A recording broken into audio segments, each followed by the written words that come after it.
On the eve of our engagement, Daniel's first love came back. Without hesitation, he broke up with me. "Rachel, I could never love a stand-in," he said. "The moment she stands there, you've already lost." I didn't argue or cry. That night, I quietly packed my things and moved out of his house. He blocked my way, questioning me. "Don't you feel even a little emotional about this?" It wasn't until the necklace around my neck broke, spilling its contents, that I finally broke down, sobbing. He bent down to pick up the photo that had fallen out, only to see a man whose features bore a striking resemblance to his. Wiping away my tears, I said to him, "Because, Daniel, you're a stand-in too." When Daniel proposed to me, his first love, Phoebe, walked through the door. By coincidence, she was wearing a dress in the same color as mine.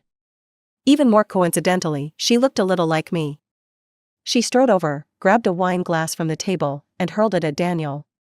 "Daniel, you've really outdone yourself. You claim to love me, yet you turn around and propose to another woman? And you even found a knockoff to disgust me on purpose? Are you insane? You said as long as I came back, you'd be waiting for me. Is this your idea of waiting?" Tears streaked down Phoebe's vibrant, fiery face as she shouted. Daniel didn't dodge the wine glass. It grazed his brow, leaving a bloody scratch. The bright red blood trickled down his face, strangely captivating. My chest tightened as my fingers curled inward. I watched him in silence. Daniel avoided my gaze, as if intentionally. He stood there, letting Phoebe vent her anger. Letting her destroy every romantic decoration in the room. When someone tried to step forward and stop her, Daniel, dazed for a moment, stopped them.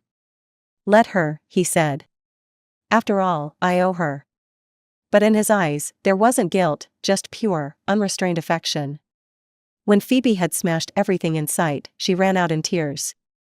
Silently, I counted in my heart. 1 second, 2 seconds. By the 3rd second, Daniel had already chased after her. The room was deathly quiet. Everyone's eyes turned toward me. Some looked at me with pity, some with glee, but most with derision. I sat on the sofa, saying nothing. Then, murmurs began to ripple through the crowd. If Rachel had any sense, she'd step aside. She's just a stand-in. Now that Phoebe's back, does she even have a place anymore? Rachel's head over heels for Daniel. She'd cry over a mosquito bite on his face. Think she'll really let go? Didn't Daniel say once when he was drunk that if not for her face, he wouldn't even give her a second glance? She has no parents, no background. 5 years with Daniel, wasn't she just in it for the money? Break up? That's a joke. I bet $1,000 she won't. She'll definitely cling on and never let go. When Daniel returned, there was a bandage on his brow. I frowned slightly. Then my gaze dropped to his lips, where smudged lipstick was still visible. And to his hands, tightly clasped with Phoebe's. He led her over to me, his eyes conflicted but mostly resolved. "Rachel, I could never love a stand-in," he said. "Do you know? The moment she stands there, you've already lost." I quietly looked at his injured brow and asked, "Does it hurt?" The corners of my eyes were slightly red. He froze, then turned away, avoiding my concern as he sealed the fate of our relationship. "Rachel, you're strong and brave. You'll be fine without me. But Phoebe, she's fragile. She can't live without me. You've seen it. I only ever saw you as a substitute." I lifted my eyes slightly, calmly meeting his gaze. "So, you want to break up?" He held Phoebe closer, a small smile tugging at his lips. "Phoebe and I share over a decade of history, the most beautiful memories together. Now that Phoebe's back, no one else compares." I watched the deep affection in his eyes as he looked at someone else. His injured brow and eyes, on closer inspection, didn't seem so alike anymore. And the Daniel I once knew wouldn't kiss another woman. Wouldn't flaunt another woman in front of me. Wouldn't humiliate me like this. Pressing a hand to my chest, I felt a twinge of pain. "All right, let's break up," I said, standing up. "I wish you two happiness." "What do you mean?" Daniel frowned, as if he hadn't heard me right. "You're agreeing, just like that?" I nodded. "Isn't this the outcome you wanted?" He seemed certain I would throw a fit, that I'd cry and scream, proving I couldn't let him go. Still probing, he said, Rachel, stop wasting time on me. I'm not into these games of playing hard to get. I chuckled softly, sighing. Daniel, no matter how alike, he's not him, is he? Thinking I was comparing myself to Phoebe, he looked smug. To me, Phoebe is unique. She has my best love. I lowered my gaze. Once, I had been someone's unique. Afraid my tears might fall, I turned and walked toward the door. Daniel paused before calling out to me again. Rachel, you. I stopped in my tracks. What? He pursed his lips, as if hoping to see pain or sadness in my expression. But I remained calm from start to finish. Are you done? Phoebe interrupted tearfully. Daniel, are you reluctant to let go of this cheap knockoff? In the next moment, I heard Daniel laugh coldly. Jealous? Don't you know who I care about most? I averted my gaze and left without looking back. As the door shut behind me, someone asked. Rachel's keeping her composure. After 5 years, wasn't she madly in love with him? Breaking up so easily, she's probably cooking up some big drama, isn't she? I thought for a moment before turning back. Daniel's eyes lit up instantly, with a mocking edge to them. Rachel, don't make meaningless trouble. I cut him off, pulling off the ring he'd placed on my finger earlier and shoving it into his hand. Useless things don't belong to me. For a moment, he stood frozen, his lips moving wordlessly. I turned and left, blocking every way he could contact me. After all, he wasn't like him anymore. To me, he was no longer of any use. When I stepped outside, I received a taunting text from Phoebe. Rachel, you're just a stand-in. Don't try that pitiful retreat to advance act with Daniel. I stopped playing those games ages ago. Without a word, I blocked her number too. She didn't know, Daniel was just a stand-in for me as well. His features bore an uncanny resemblance to how I imagined Harlan would have looked. At first, I felt guilty about it. So whatever he wanted, I gave. I even feared his face would get hurt. That's why I carefully cared for him, treating him like someone else, trying to make up for my regrets. His friends didn't like me and gossiped about me behind my back. But I didn't care. If anything, I wished Daniel would treat me worse. That way, I wouldn't feel so guilty. One time, after picking him up drunk, I saw him clutching his phone, calling out Phoebe's name. He grabbed my chin and muttered, "She doesn't compare to you." That's when I realized he didn't love me either. Neither of us was any better than the other. But I envied him. He waited for the person he wanted. The person I wanted had been gone for years, leaving not even a body behind. I decided to go back and visit him. While packing, I accidentally knocked something off a table, a necklace with an old-fashioned circular pendant.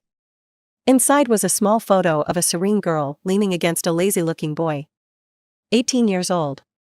It felt like yesterday. But 10 years had already passed. I tucked it away and wore it around my neck. At my parents' grave, I laid down flowers and said a few words. Then I moved to the grave next to theirs, my chest tightening. The name on the grave was Harlan's. It was one I had built for him. Because after his death, there could be no headstone, not if his family was to be safe. But I wasn't afraid. I didn't want to forget him, and I am the only one left in our family. I wish someone would take me away with them. That way, I can be reunited with them. I poured him a glass of wine and raised it in the air, making a silent toast. But when I spoke, my voice was choked with emotion. Harlan, I'm here. 1 year after another, it's already been 8 years since you left. I've kept my promise to you for 8 years. Isn't that impressive? I wiped away my tears, my fingers gently tracing the raised letters of his name on the gravestone. I've done so well, Harlan. Can you come back and just take a look at me? But all I heard in response was the distant sound of crickets chirping. I stayed at the old house for a few days. That night, I received a photo sent by Daniel's friend. Phoebe, looking like a delicate bird, was leaning against him. Daniel tilted her chin up, his pose intimate. It was obvious what would happen next. Then a voice message popped up, Daniel's teasing tone, Rachel? Who is she? There wasn't a single ripple in my heart. I calmly deleted all the contacts from Daniel's friends. Then, curled up on the couch, I sniffed and wiped my nose. Harlan. I miss you so much. Wait for me, okay? Once I take care of everything, I'll come back and stay with you. But when I returned, I didn't expect to see Daniel. He was leaning against my front door, holding half a cigarette in his hand, the tip flickering in the dark. Backlit, a shadow hung over his face. When he saw me, he stomped out the cigarette and took long strides toward me. You actually blocked me? But there was a slight smugness in his voice, like he thought I was jealous. I took 2 steps back, but he blocked me again. What are you running for? Do you think I'll bite you? I didn't know why he was here. I furrowed my brows. Daniel, we've broken up. You've been hiding somewhere crying, huh? He mocked, certain that I, who had loved him so much, wouldn't be able to let go so easily. You even deleted all their numbers. You've got quite the temper now, huh? Just as his hand reached for my face, I turned my head away. Maybe my resistance annoyed him, because he suddenly stepped forward and trapped me between him and the wall. It felt suffocating. I smiled quietly. Daniel, is it your hobby to chase after your exes? He froze for a moment, then frowned. Rachel, we were together for 5 years. How can you act so nonchalant after breaking up? I found it strange. Was he in pain after the breakup? You were so in love with my face, weren't you? Look, I'm hurt. How come you don't have a single reaction? Because, Daniel, you're not him anymore. Seeing I didn't answer, he grew a little angry. I've treated you well all these years, and this is the face you show me? What? I could have raised a dog and it would have been better. Treating me well means you couldn't even break up with me properly and instead bring someone in front of me to embarrass me? Revealing our engagement news on purpose, just to watch 2 women fight over you? I looked up at him and met his gaze, smiling faintly. Daniel, does Phoebe know you came to find me? He froze for a second. I took the opportunity to squat down and broke free from his grip. As I walked forward, his long arm blocked my way. His voice was cold. Rachel, every time you look at me, I get the feeling you're not seeing me, but someone else. Do you like my face, or do you like me? Yes, aside from his face, I never loved him. The person I loved was only Harlan. At 12, my mom remarried to Harlan's father. Harlan was a year older than me, with a clean and bright appearance. He looked like a typical handsome boy. When Mom and I first moved in with them, he smiled warmly in the sunlight, ruffling my hair. Welcome to our family, Rachel. I'll always protect you. Those were the happiest 3 years of my life. I had my parents and a brother. It was really, really wonderful. But fate loves to play tricks. My parents were killed when they came home from work late at night, the car was stolen. Later, the case was solved. It was a group of drug dealers who had fled abroad. And my parents would never come back. That was the darkest summer of our lives. Suddenly, we lost our 2 most important family members. After the funeral arrangements, Harlan seemed to age overnight. I was terrified then. I didn't know what to do. No one would take me in. And Harlan and I weren't even blood related, he had no reason to keep me. While I was worrying, Harlan opened my door. He wiped my tears, sat by my bed, and gently hugged me. Don't be afraid, I'm still here. I cried in his arms, my voice breaking. Brother, don't leave me. I won't leave you. And so, we began a life of relying on each other. Those days were incredibly hard. He forced himself from being a clean, young boy into a mature man. He worked tirelessly, taking on all kinds of dangerous jobs. I kept the light on at home every night, waiting for him. Sometimes, I stayed up late doing homework, only to fall asleep. When I woke up in the morning, he had already come home and was making breakfast. He waved at me. Come try this. I made something new. Eat more, you'll look prettier if you gain a little weight. It wasn't until then that I realized we had both slowly grown up. And when I looked at him, I felt a strange shyness and fluttering in my chest. I hid it well. He didn't know. In the last semester of senior year, he started focusing all his energy on the college entrance exams. After the exams, he got accepted to the police academy. The day we got the acceptance letter, We went to the cemetery to visit our parents. He was silent for a long time before pouring a glass of wine and drinking it quietly. I knew he had things he wanted to do. No one could stop him. I just held his hand, tears in my eyes, and told him that I would always be there. Our relationship began to change from that year in senior year. His college was in the provincial capital, a 4-hour train ride from our small town. Fearing I'd be scared to stay home alone, he called me every night. I would do my homework, and he would watch me. If I stretched and relaxed, he would chat with me for a while. Whenever he could, he would come back to see me.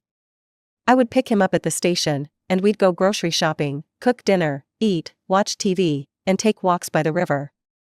He'd tell me about their training, and I'd complain about the problems I couldn't solve. These simple and happy moments strung together the last year of my high school life. But I was greedy. I didn't want to just be his sister. On a breezy summer night, we were sitting on the couch watching TV when I turned and took his hand. "Harlan, can you not date anyone?" He looked down at my hand. That's when I noticed how hot his hand was, hotter than my heart. "I want to." I didn't finish my sentence, wanting to backtrack. I was afraid he would refuse, afraid he would tell me I was just his sister. But just as I tried to pull away, he grabbed my hand firmly. "Want to do what?" I pressed my lips together. He entwined our fingers, pulling me into his embrace. "Girls aren't supposed to confess first. I don't want to just be your sister anymore. Give me a chance to be your girlfriend, okay?" From then on, we were not just family. We were lovers. "Rachel, speak." Daniel raised his voice, pulling me back from my memories. He grabbed my shoulders with a force so strong it felt like he was trying to crush me. I looked at the scar on his brow, suddenly feeling so distant from him. I pulled away from his grip and spoke slowly. "Yes, Daniel, I don't love you. Your scar is ugly. You're ugly when you throw a tantrum. You're nothing like him anymore." Daniel seemed to have heard the biggest joke of his life. He froze for a moment, then twisted his lips. "Do you even know what you're saying?" I walked away, not wanting to argue with him. But he grabbed my wrist. "Rachel, make it clear. What do you mean by that?" I turned around slowly and smiled. "What you're saying, Daniel, is that when you used me as a substitute, I was using you as someone else's substitute too. Is that answer good enough for you?" He had just been furious, but now the corner of his mouth froze. I even felt his hand shaking slightly as he held mine. When I tried to pull my hand away, Phoebe suddenly appeared behind me and slapped me hard across the face. She put some strength into it. My face burned with pain. "Rachel, how shameless are you to seduce someone else's boyfriend?" Her eyes were full of disgust and malice. "You think just because you look a bit like me, you can take my place? You're just a poor imitation. I warn you, don't try to get your hands on him." Before she could finish, I slapped her back with all my strength. At the same time, I slapped Daniel too. "Control your woman, stop shouting at me." Phoebe, clearly stunned that I would hit her, stared at me wide-eyed, then screamed, "Rachel, I'm going to kill you." As she lunged at me, Daniel stepped in and grabbed her around the waist. Phoebe looked at him with tears in her eyes. "Daniel, what are you doing?" I stepped forward and squeezed her chin hard. She cursed at me in pain. I leaned in close, my eyes cold as ice. "Don't provoke me. You know I'm an orphan with no family. It might just end up being who kills who." "Daniel, aren't you going to do something?" she cried out to him. I glanced at Daniel. It seemed like he hadn't recovered from my words about substitutes. He just stared quietly at me, an expression I couldn't quite understand flickering in his eyes. But it didn't matter anymore. As I inserted the key into the lock, I heard Daniel's mocking voice. "Rachel, when have I ever ignored you and you didn't cling to me? Now you're using some lame excuse to try to distance yourself from me? Ask yourself, can you really do it?" I hesitated, then spoke up. "I can. I'm telling you, don't regret it. This time I'm not going to soften up for you." "Daniel, what are you trying to say? Do you like her now?" Phoebe's voice was trembling. I opened the door and entered, cutting off their argument. From that day on, I officially left Daniel's world. I stopped caring about anything that concerned him. I stopped picking him up from places. I stopped endlessly reminding him to take care of himself, especially his face. It's strange, but after I did that, his friends who hated me started texting and calling, trying to test my feelings. I hung up every time. Occasionally, I'd hear the sound of Daniel smashing a glass on the other end of the line. But I ignored it. After finishing up with work, I went to see Dr. James again.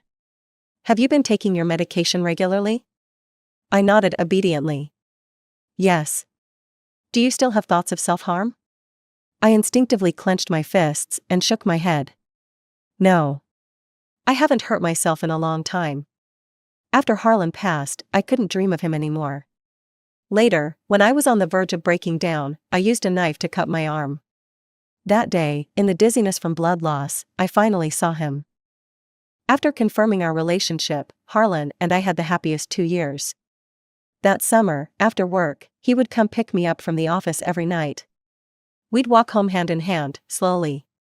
Later, we both went to college in the same city. After dropping me off at school, he slipped a bank card into my hand, telling me not to be stingy with food, that I was getting too skinny. I didn't want it and pushed it back to him. I've grown up. I earned enough for tuition by tutoring and doing part-time jobs. The rest I can handle with my part-time work during breaks. I knew he was already struggling and didn't want to be a burden. But he wouldn't listen. His face hardened. What's with the politeness? I've been supporting you all these years. Have I ever complained about it being a burden? I shook my head. Listen to me.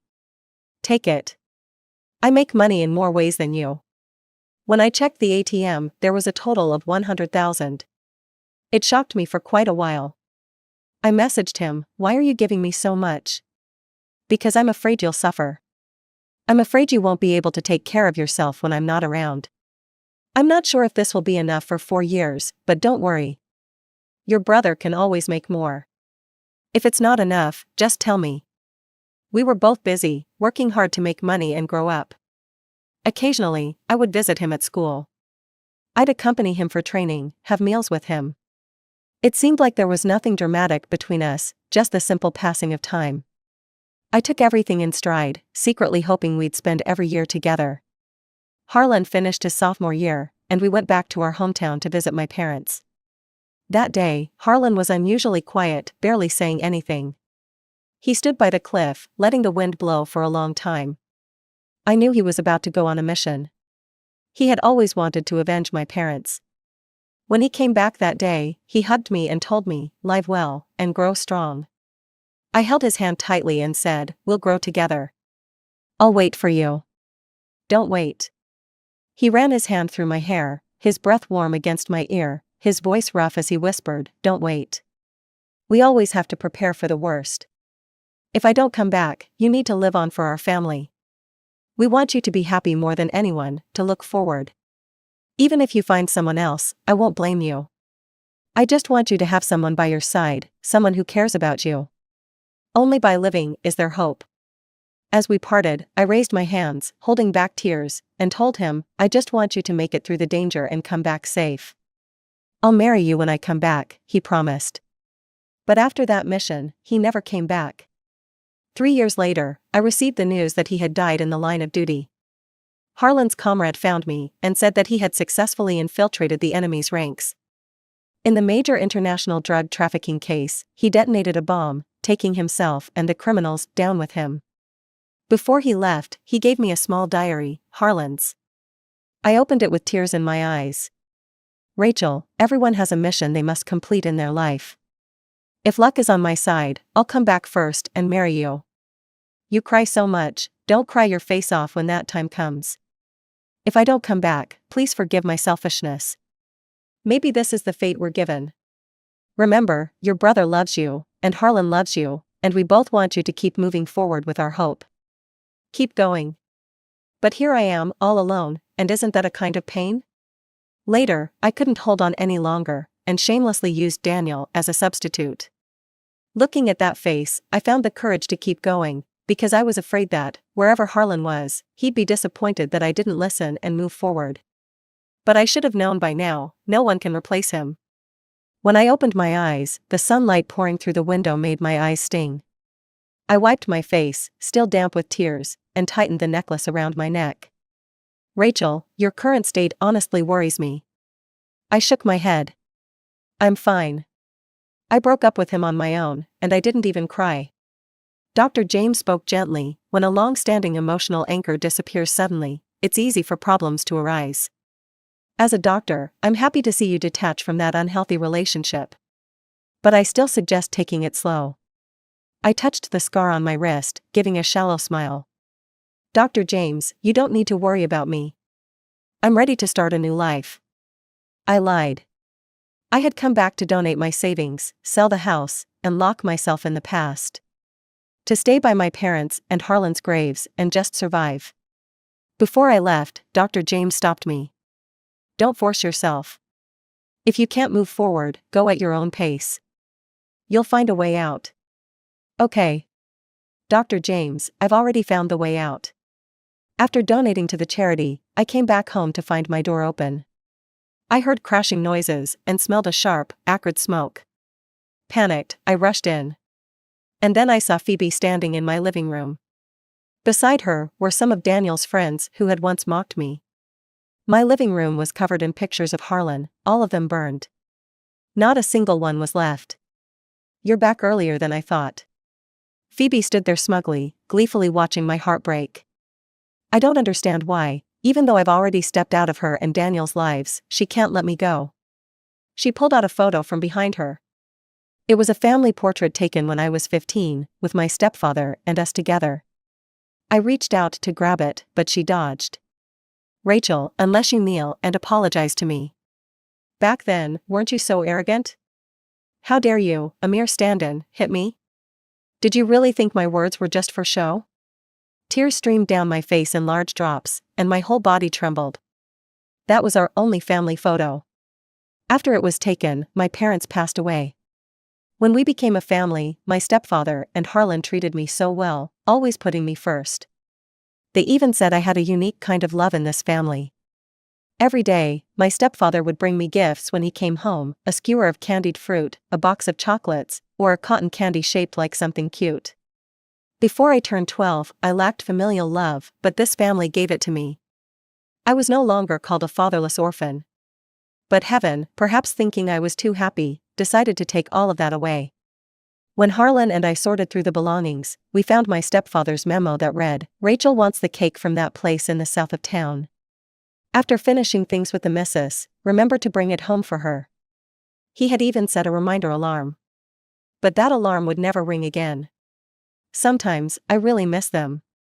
But they knew I was afraid of the dark and ghosts since I was a child, so they never once came to me in my dreams. Not even once. Phoebe, give me back the photo. I choked on my words, my tone pleading. She tore the family portrait to pieces, her voice dripping with venom. Daniel went home that day, completely out of it, muttering that you were using him as a stand-in. Staring at your photo on his phone, daydreaming, calling your name when drunk. You're just my stand-in. How dare you? I looked into it and found something amusing. Rachel, isn't it disgusting? You actually like your own brother. Disgusting? That word pierced me. She kept going. How could anyone like their brother? If you like him so much, why don't you just die? Copying me and finding a stand-in. How ridiculous. Why don't you just die? Those words echoed in my head, over and over. My hands were trembling. It felt like the blood in my veins had frozen solid. Harlan, would you despise me? Would you think I was filthy? How could I have found someone to replace you? I desecrated you. How am I even worthy of living? I don't deserve it. You wouldn't forgive me, would you? Out of the corner of my eye, I saw the fruit knife on the coffee table. I walked toward it, numbly. Phoebe's scream stopped me in my tracks. What are you all standing there for? If she dies here, we'll all be implicated. Hands grabbed mine. I struggled desperately, tears blurring my vision. Let me go. Let me go. I have to atone for my sins. Hold her down. She can't get off this easily by just dying. In the scuffle, the necklace around my neck broke and fell to the ground. The necklace. Harlan was in that necklace. I couldn't lose it too. I bit down on their hands. They yelped in pain and let go of me. But as I rushed forward, Phoebe was already one step ahead of me. She stomped on it. It shattered. Shattered. My tears flowed uncontrollably as a deafening buzz filled my head. That was the last intact photo. Harlan, I'm so stupid, so useless. I couldn't even protect your things. I finally lost control. Rage consumed me as I slapped Phoebe across the face and grabbed her by the neck. How dare you? How could you touch my things? She coughed incessantly, her face turning red. Crazy. Rachel, let go, cough, cough. Let go? Would letting go bring back my photo? A surge of anger burned through my chest, making my grip tighten. Phoebe could no longer cough, her face turning a deep purple. But someone from behind pulled me away, saving her. Freed, Phoebe stood there, coughing nonstop. I ignored her and rushed to the fire to search for the photo. It was scorching hot. Glass shards from the floor pierced my legs. I didn't care, reaching into the flames to dig around. But as soon as I touched them, they turned to ash. Gone. Completely gone. When Daniel walked in, this was the scene he saw.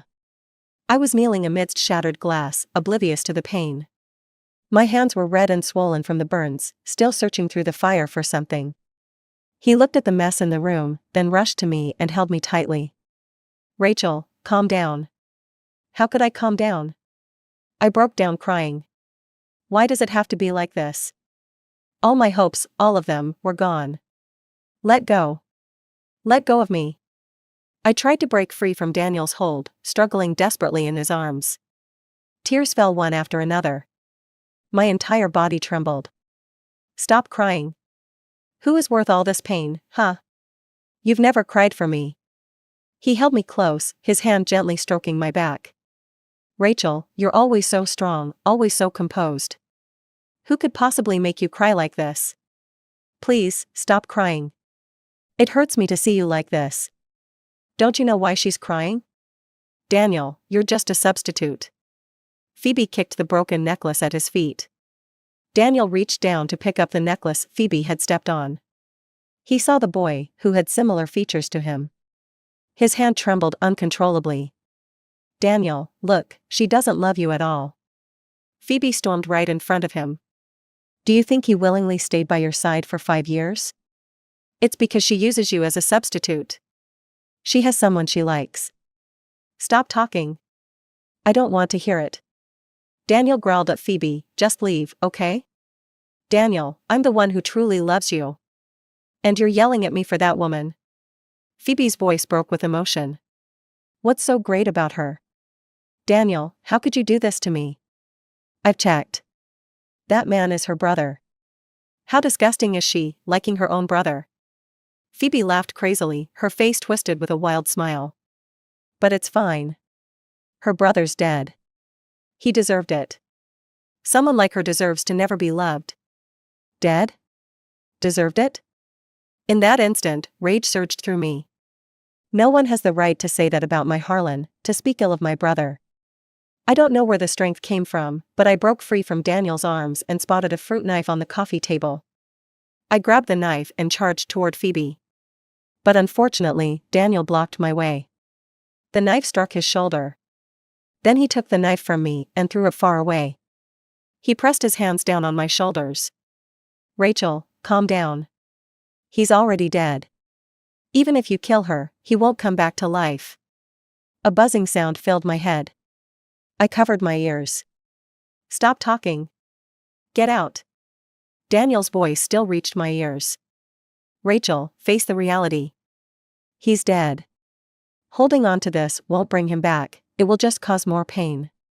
Let go of your obsession. Only then can you move on. I remembered Dr. James' words, when a long-time mental support disappears suddenly, it can cause serious problems. Rachel, once someone is dead, they can't come back. I felt something slowly slipping away from my body. I had nothing left. My parents were gone. Harlan was gone. Why am I still alive? Daniel was still saying something. But I couldn't hear him anymore. I just numbly watched the blood dripping from his arm. It was like the image of the first time I hurt myself. I started to feel dizzy. And then I saw Harlan again. I hid the scars on my wrist and waved to him. "Are you here to take me?" "Brother, don't leave me this time, okay?" I had a long dream. In the dream, Harlan came back. He was dressed in all black, leaning against a streetlight. "Look, who's back? Your brother will never leave you." I rushed into his arms, sobbing uncontrollably. He gently held me. "Why are you crying?" "I'm still here." He softly patted my head, just like he did the day he left. "Watching you live well, grow up, makes me happy." He told me that he had completed his mission, avenged our parents, and faked his death to escape. "You've had a hard time all these years." He kissed my forehead. I shook my head. How could I have suffered as much as he did? Then, he took me to see our parents, speaking to the wind, "You can rest now. Don't worry, this family still has someone here." Every word he said made tears stream down my face. "Dad, Mom, you can come visit me in my dreams now. I have so many things to say to you." He wiped away my tears. "The mission's done. I promised I'd come back and marry you. Will you still marry me?" "Yes. I will." But why did his face keep blurring? Why did his figure seem to grow more transparent? "Harlan, don't go, please?" I cried as I woke up, only to see Daniel sitting by my bed. He grabbed my hand. "Had a nightmare? You were unconscious for 7 days. I'll call the doctor." He turned and left the room. I just stared blankly at the ceiling. It was just a dream. He didn't come to take me. Instead, the family doctor came, and Daniel locked me up in his villa on the outskirts of town. "Rachel, you're not in a good state. I can't leave you alone like this." His version of taking care of me was to restrict my freedom, take away my phone, and cut off all contact with the outside world. Then, he imprisoned me. I stared at him blankly. Whatever he said, I wouldn't respond. He wasn't angry, though. He cut up fruit, fed me, and told me stories. I just quietly gazed out the window. I imagined Harlan might turn into an angel and wave at me from outside. Sometimes, when the weather was nice, Daniel would push me outside to sit in the sun. I didn't ask about that day. Because I was already planning my revenge. So, I refused to take medicine or go for any checks. I silently protested his confinement. Then one day, Daniel finally couldn't take it anymore. He took my hand and pressed it against his forehead, his voice hoarse. "Rachel, please, just say something. Don't torture yourself." Torture myself? I didn't feel tortured. When I closed my eyes, I could see Harlan. When I woke up, I could imagine our life after marriage. Why would I talk to someone who didn't matter? "Rachel, what's the point of this?" he shouted. "He's been dead for 5 years. Are you planning to live like this, half alive, forever?" My ignoring him made Daniel angry. He released my hand and raised his voice. "Rachel, we've been together for 5 years too. You tell me to let go, and I do. You tell me to leave, and I leave. How could you do this? Don't you have a heart?" I shifted my gaze slightly and looked at him. "You think I'm a substitute, and I don't have a heart. But what about you? Do you?" "Daniel, I don't understand you. What exactly do you mean by keeping me here? What's your purpose?" He kicked a chair over. "What do you think I'm doing here? You don't get it? I fell in love with you." Ridiculous, right? I fell in love with a substitute. That's how he felt it was unfair. Why was he falling for me, a substitute, but I couldn't love him? I stared at him silently. "But I don't love you. Not even once." He stormed out of the room before I could finish. Daniel came back, acting as if nothing had happened, to feed me again. "I've had your house redecorated. It's back to the way it was." Daniel had never been to my house. How could he have restored it? He handed me a tablet, and I glanced at it. The photo wall in the living room was back. The wall was filled with pictures. Of Daniel and me. In all these years, we never took any pictures together. So, they were photoshopped. I suddenly threw the tablet at him, trembling all over. How dare you touch my house? The edge of the tablet case grazed his old scar, and fresh blood began to seep out. He simply wiped it off, then stared at the broken tablet on the floor and smiled. Rachel, we have plenty of time, don't we? 1 year, 2 years won't do. 3, 5, 10 years, I've got time to wait. Daniel, are you crazy? Yes. You're crazy, and I'm crazy. We're a perfect match. He was insane. Look, you're getting emotional. I'm so happy. Rachel, you'll slowly forget everything, and then we can start over. He watched me with a twisted pleasure, admiring the way I reacted. Daniel, tell me, what exactly do you want? Tears streamed through my fingers. A wave of helplessness overwhelmed me. He smirked and reached out to wipe away my tears. You know what I want. I pulled away from his touch. What I want is your heart. My heart has long belonged to someone else. Rachel, this isn't fair. I thought I'd feel relieved after leaving you for Phoebe when she came back. But watching you walk away so decisively only left me restless. I took her to meet so many people, to revisit memories of her and me, but all I could think about was you. Without you in my life, I've been losing sleep every night. I looked into your Harlan and was driven mad with jealousy.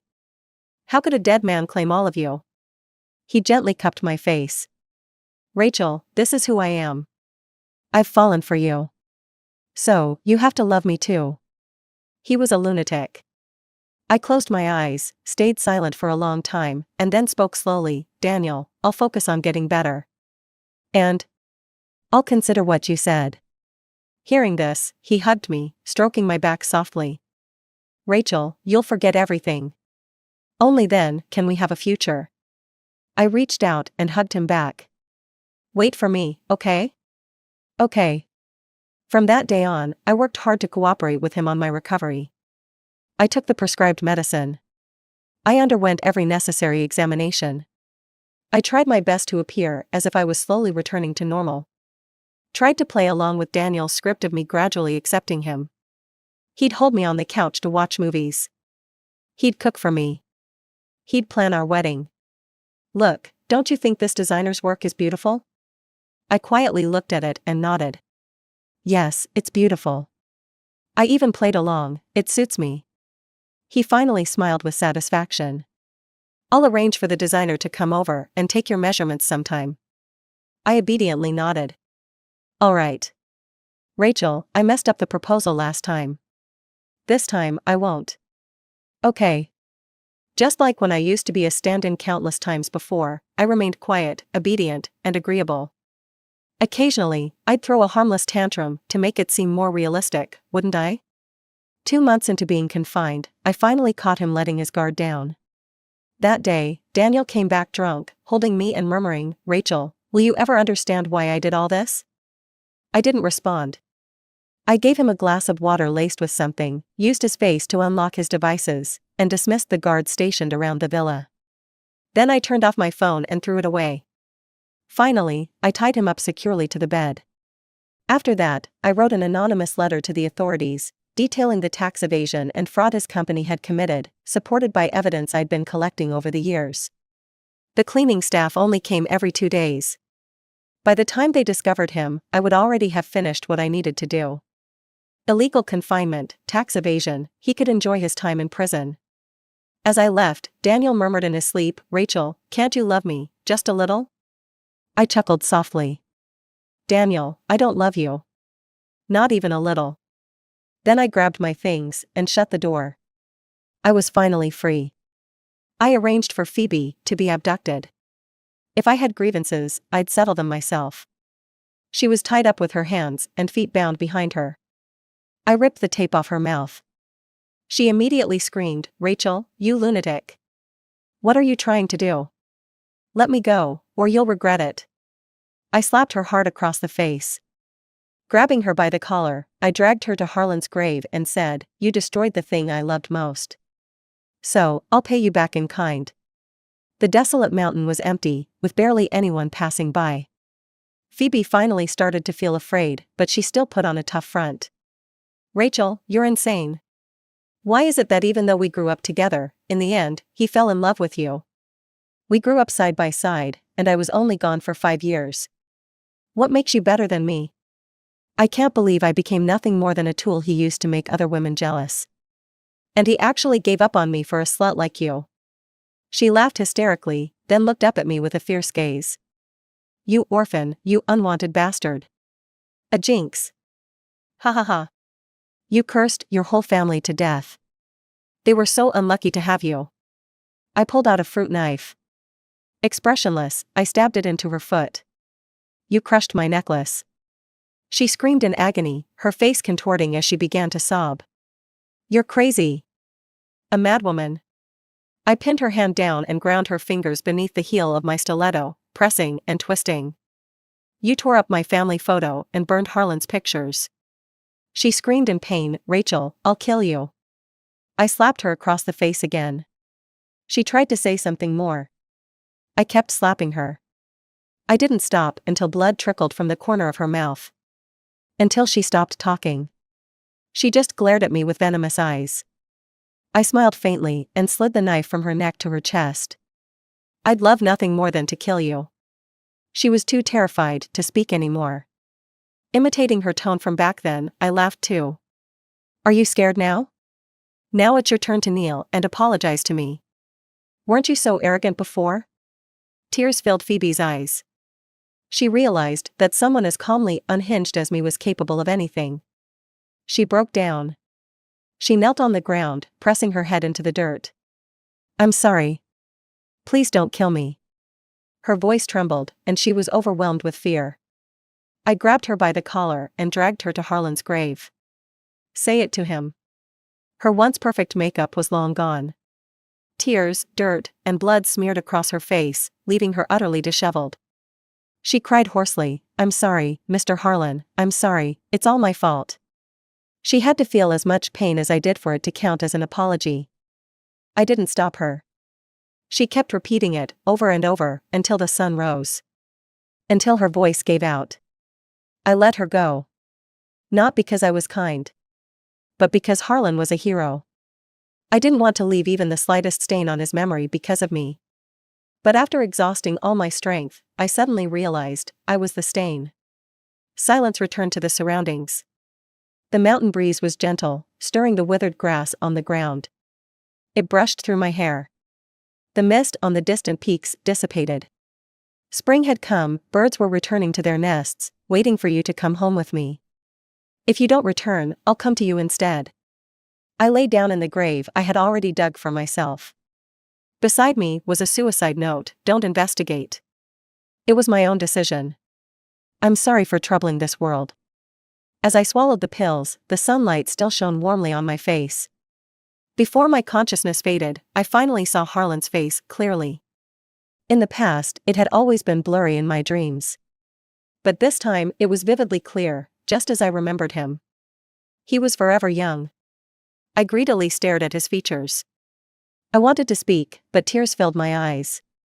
I wanted to say, brother, are you mad at me for being disobedient, for not living well? I wanted to ask, Harlan, would you look down on me because I've had other boyfriends? I wanted to confess, you're so perfect, I don't deserve you. I'll walk this path alone. But when I opened my mouth, I couldn't say anything. Only sobs came out. He parted the mist and walked toward me step by step, gently ruffling my hair like he did the first time we met. His voice was clear, his smile pure. I'm here. These years must have been hard for you, haven't they?